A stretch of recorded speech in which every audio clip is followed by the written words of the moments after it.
Metapius Danichus. Are you ready? За сайн байцгаана уу та бүхэндээ Dota тоглоом тоглодог л бол энэ анимыг заавал үзээрэй. Dota дарган болоод Dota 2 тоглоомын дээр үндэслэсэн Netflix-ийн анимийн цуврал юм. Энэхүү цуврал нь 2021 оны 3 дугаар сард гарч ирсэн. Мэдээж нэр нь бол дарган болоод тэгээ уран зөгнөл дадал явдал тулаанд анимийн хэм маягийг хосолсон барууны анимашн. Студио MIR хийсэн байдаг бөгөөд энэ Korean Animation Studio юм байлээ л дээ. Нийт 24 ангитай, анги нь дотроо 88 гэсэн 3 өөр бүлэгтэй байдаг. За манай гол дүр бол Давид, Dragon Knight буюу луутай холбогдсон баатар. Энэ луу олж өгдөө штэ. Марина сарны гүнж. Марини болохоор аюу Маринагийн үнэнч найз. Фимери болохоор шидэт эльф охин. Тэгээ инвокер гарна. Инвокер болохоор маш ухаантай шиддэг. Trouble Blade. Тэгээд Trouble Blade чөтгөрүүлж өгдөө шүү дээ угаасаа мэд. Шууд тэгээд одоо ингээд аним луга орцгой. Аним эхлэхэд нэгэн баатруудын чорооны луг дийлэх гэж хичээж тулдаж байв. Тэгтэл Давид хэмээх луугийн баатар өөрийн анд Брамтай хамт морин дээр ирж тусална. Давид луу руу дэш анхаарлыг нь өөр дээрээ давтан сэлмээр завчив. Гэвч луугийн арьс нь чулуу шиг хатуу байсан тулд сэлмэн хугарч архив. Харин нөгөө баатрууд айгаад болонд нуугдсан байдаг. Давид ухаалаг санаа олж луугийн биед ос уй дайралтаас нь болтовч байв. Гэтэл луу газар доогуур шургаж зүгтсэн ч олсыг тайлчихв. Давид араас нь газар доорх өвөр рүү н орж олсыг ашиглан лууг гидсэнд нь хурц утгаар олон дахин хатгаж байж алчдаг, дийлчдэг. Дараа нь Брам болон бусад баатрууд зориг гарган агууд орж лууны толгойг тасалж авчээ. Баатруудын ахлагч болох Фирум лууг муу үг хэлэхэд Давид уурлан дахиад миний ялтыг дөрмжлуул дараагийнх нь чи шүү гэж анхааралва. Гэтэл агууд нэгэн баатар жижиг лууны дэгдэхэнүүдийг үүрийг олж харлаа. Давид тэдгээр луунуудыг өөр хоорондоо тулдаж байгаа үхсэн гэж таамаглав. Тэд нэг том агууны нүх болсон Элдвэр гэх маш хүчтэй лууны ухсан газар байв. Давид луу Сэрэгвид баярлаж буцаж тосгонд очиж баяр тэмдэглэхээр болов. Гэтэл ахлагч нь түүнийг аймхаа гэж зэмлэв. Тосгондоо очиход хүмүүс баярлан гуфтаж авлаа. Учир нь тэд урд нь олон удаа лууны дайралтаар зовж байсан хүмүүс юм. Давид ялагдсан лууны толгойг авчирсан тосгоны өв гашууг баяр болгон хувиргасан байдаг. Тэрээр нэг хүүхэд уйлж байгааг хараад тэрхүү хүүхдийг аав нь нас барсан гэдгийг ойлгон аав чинь маш зөрөгтэй байсан шүү дээ гэж хэлээд лууны шүд бэлгэлв. Давид Брам хоёр тосгоны хүмүүстэй хамт баярлаж цэнгав. Брам тулааны тухай их сүртэй ярьж байв.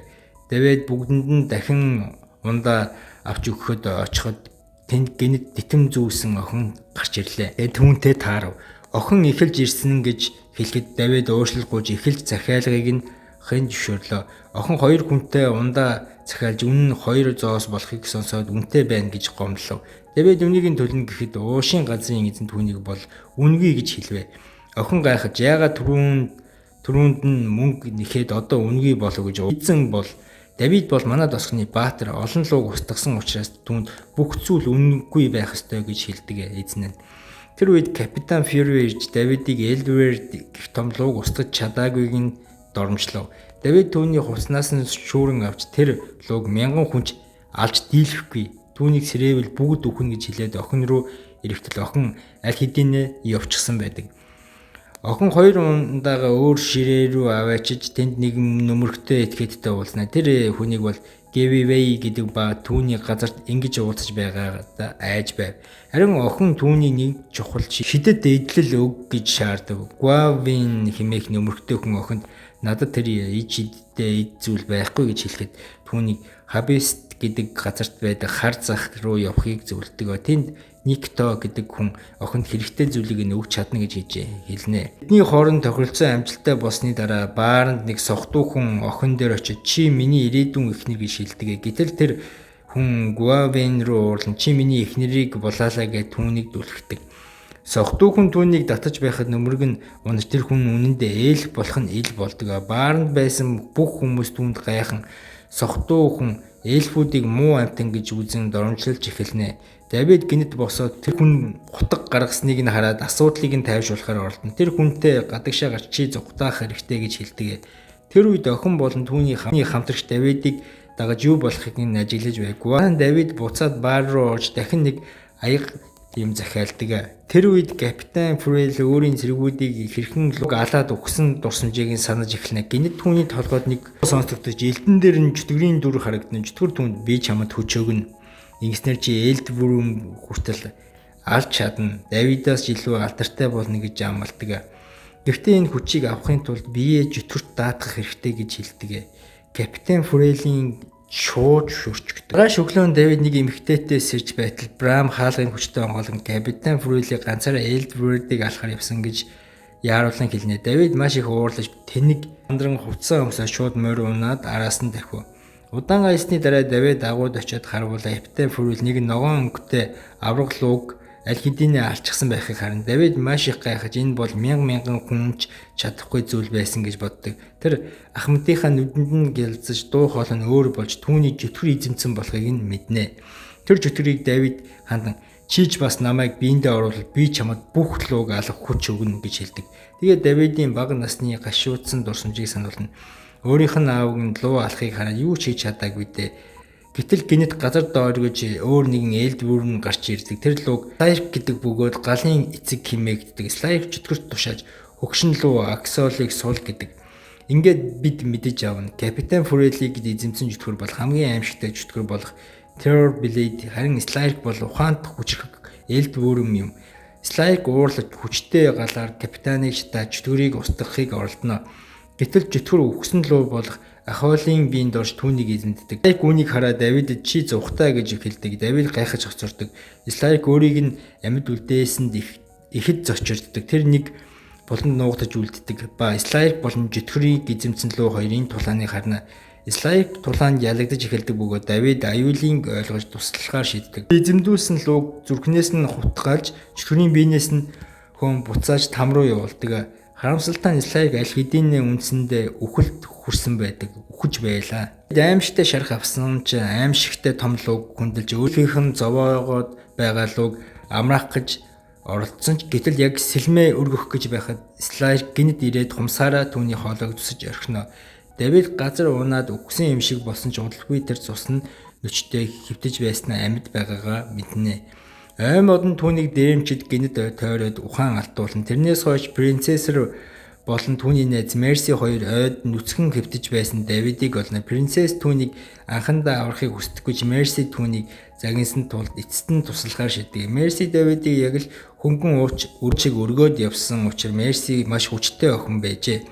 Давид дараа нь сэрэхэд юу болсноо санахгүй бай. Тэр дундаа лууг хэрхэн үзэж байснаа. Тэр принцессийг таних эхэлдэг ба түүний нэр нь Мерана гэдгийг мэднэ. Тэрээр Давидыг тэднийг Хабстанд гэдэг газар руу дагуулж явдаг. Мерана Мерси хоёр дараа хар зах руу очихоор төлөвлөж зочид буудлын эзнээсээ зам асуудаг. Харин Давид согтож байгаад бөөлжөхдөө өөрийнх нь довтолсон дээрэмчний бүгжийг нь гаргаад ирдэг. Тэр бүгжийг нь нэг харилцагч нь таньж найзыг нь асан гэж бодоод Давидыг хүн иддэг мангас гэж сэжиглэнэ. Тэгээд хутга гаргаж ирж дахиж ирээд өшөөг нь авна гэж хэлдэг. Зочид буудлын эзэн Давидаас яваарай гэж учирлан хэлдэг. Учир нь дээрэмчид эргэж ирвэл буудлыг нь сүтгэж магадгүй гэж хэлвэ. Марина Мерси хоёр хар захад орж янз бүрийн алт эрдэнэс тансаг зүйлсийн дунд Никито гэдэг хүнийг хайдаг. Марана түүний хайж байсан ид шидийн зүйлийн талаар Никитогоос асуухад өөрийгөө бяцхан үнэт илэлээ өгдөг. Гэвч түүний Никито болон итгэж байсан шидэн Гвен хоёулаа урсан болохыг мэднэ. Тэгээд тэдний хорих газар руу чирж яваач нь Гвен Мерси худалдахаас төлөвлөж байв. Гэхдээ Мерси тулдаж чаддаг тул бүх хамгаалагчдыг зохин унагадаг. Маринач бас Гвенээс шаардлагатай мэдээлэл авч ухаан алдуулна. Харин сэлмээ худалдаж авахар дархан дээр очдог. Дархан түүнийг өгчихвээ гэж айгаад өгдөггүй. Тэгээд Давид бүгжөөр мөрийгдөө тоглоом тоглож үлдэж хожиж чаддаггүй.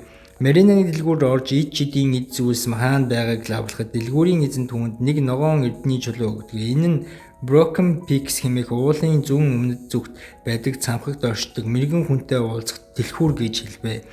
Ер нь бол дэлхүүр юм. Удалгүй Марина дахин Давидтай уулзах тэрээр өөрийг нь довтлох гэж би дээрэмчдийг нь хүлээж байгааг нь харна.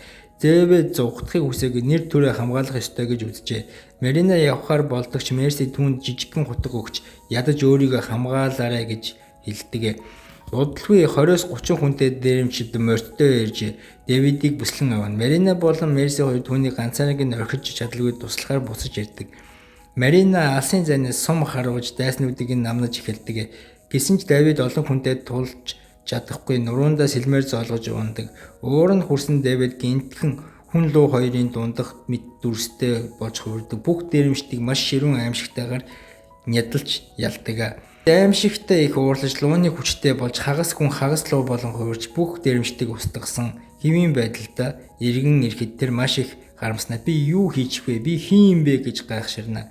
Марина бас Мерси түүнийг өөрчлөгдөж байгааг хараад асан ч түүнийг хааны харуулууд ирж барьцлагаас өмнө хамт явахыг санал болгосон Давид шүрт тэдэнтэй хамт мэрэгэн үгний Сэжиг аяллаа үргэлжлүүлвэ. Тэр хүн лууны тухай асуултанд нь хариу өгч магадгүй гэж итгэж байдаг. Бид нэг үл мэдэгдэх фимер нэртэй шидэд охины дурсамжийг харна. Тэр нэгэн шин Silverwood гэдэг газар Сим нэвтэрч Scare Lotus гэдэг ич эдийн зүйлс хулгайсан. Фимер өөр хүний дүрд хувирах чадвартай бөгөөд өөрийг нь мөрцөн Марина бас Мерсигийн ас цухтаж чадсан. Тэр өөрийгөө хувааж олон хувилбар болгож чаддаг.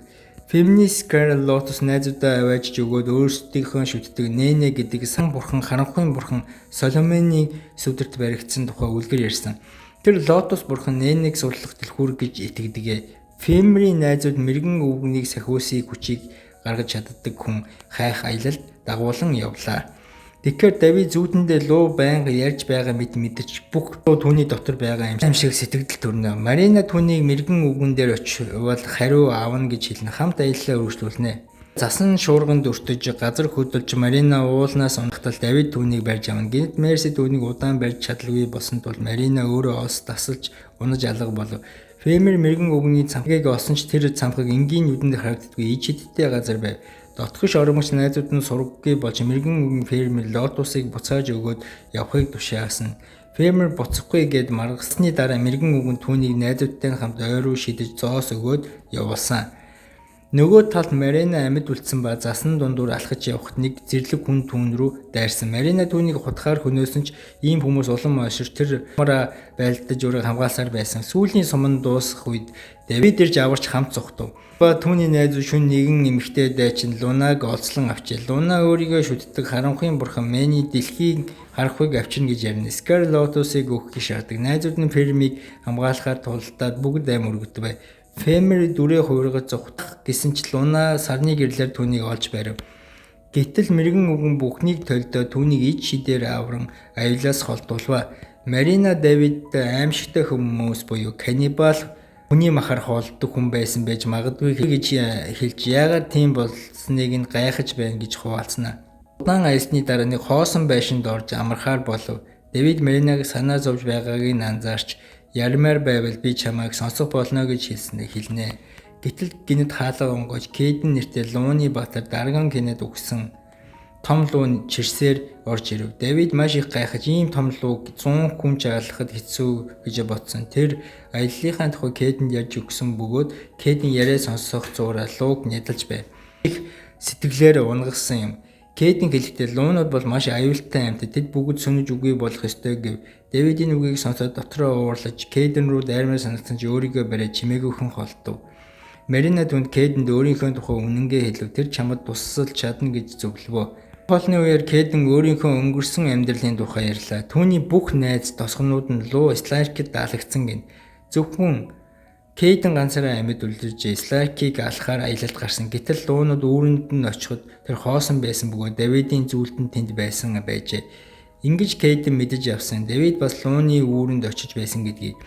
Кейден Давидэд маш их гонигтайгаар хэлсэн чи Сларкийг олмоор байна. Чи надтай юу ч байсан хамаагүй хуваалцсан сайн байна гэж Давид хариуд нь би тэр үед юу болсныг санахгүй байгаа. Луунуудын үүрэнд орсноос хойш бүх дурсамж маань алга болсон гэв. Харин Кейден түнд урам өгч би чамд тусалж чаднаа гэж хэлдэг. Гэвч Маринагийн анзаарснаа Давид маш их хачим айшилж байв. Тэгээд тэр ойлгосон Давидын дотор Сларк байгаа гэдэгт итгэх жоохон таамаг дэвшүүлж байлаа. Хэрвээ Кейден үнийг мэдчихвэл Давидыг алахыг гэж айжээ. Марина Кейден бол бас дарган кино чам шиг хүн. тэр ойлгоно гэж тайвшруулва. Талд мэрэгэн үгэн Фермиас чиний шидэт чадвар юу вэ гэж асууад Фермер хариуд нь би харагдахгүй болж чадна, өөрийгөө олон хувилбар болгож чадна, шүн сүүдрээ аялах чадвартай гэж хариулсан. Тэр зүүдэндээ өөрийгөө бурхан нэнийг аварч нутагтаа инх тайван авчирсан тухай ярьсан. Дараа нь тэр мэрэгэн үгэнд уурлан олон ном шидтэй зүйлс байгаа хэрнээ яагаад юу ч хийхгүй байгаа юм бэ гэж асуув. Давидын зүүднээсээ маш аимшигтайгаар сэрэхэд гинэт Кэдэн түүний захиргаанаар зохиж газарт орох өрөөнд аваачин хорив. Кэдэн түүний биеийн олон хэсгийг шархтуулж Слайфтыг гарч ирсэнд хэд их өвдөлтөнд тарчлаан дунд Давидын доторх Слайф сэрсэн бөгөөд ингэж энэ анги төгсгөл болдог.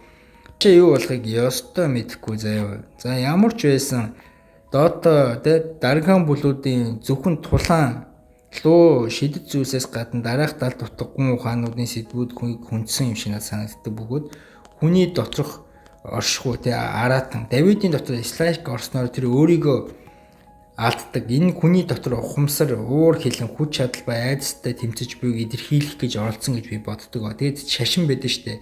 Ээлхүүд өөрсдөө Сэлемэн нэмэний гих шүтдэг бурхан жинхэнэ эсэх нь эргэлзээд харин зарим нь ард түмний итгэлээр амьдрдаг нь гардаг. Энэ шашны үнэн худал хүмүүсийн итгэл үнэмшил дээр суурьсан. Хүмүүсийн итгэл байхгүй бол хийг хоосон зүйл гэсэн утгатай юм болов уу гэж бодсон.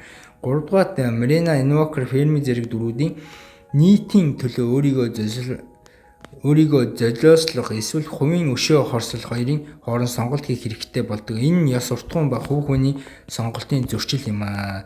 Тэгээд дөрөвт нь бол мэдлэг ба хариуцлага байсан л та. Тэгээд Инвокер бүх зүйлийг мэддэг хүнч мэдлэг нь түнд амар амгалан биш шаналл авчирсаар л байдаг. Энэ бүхнийг мэдгэх нь сайн зүйл биш гэсэн философиг илэрхийлдэг. Ер нь юм бүхнийг мэдэх нь сайн зүйл биш ээ гэсэн. Тэгээд миний өнөөдрийн аним таалагдсан бол намайг дэмжиж хандлт үүсгэх тусам бичлэгээ маш хурдан хийх болно. Ядаж 30,000 үзэлт хийгээд 3,000 лайк хийгээд 300 шеэр хийгээрэй. За баяртай.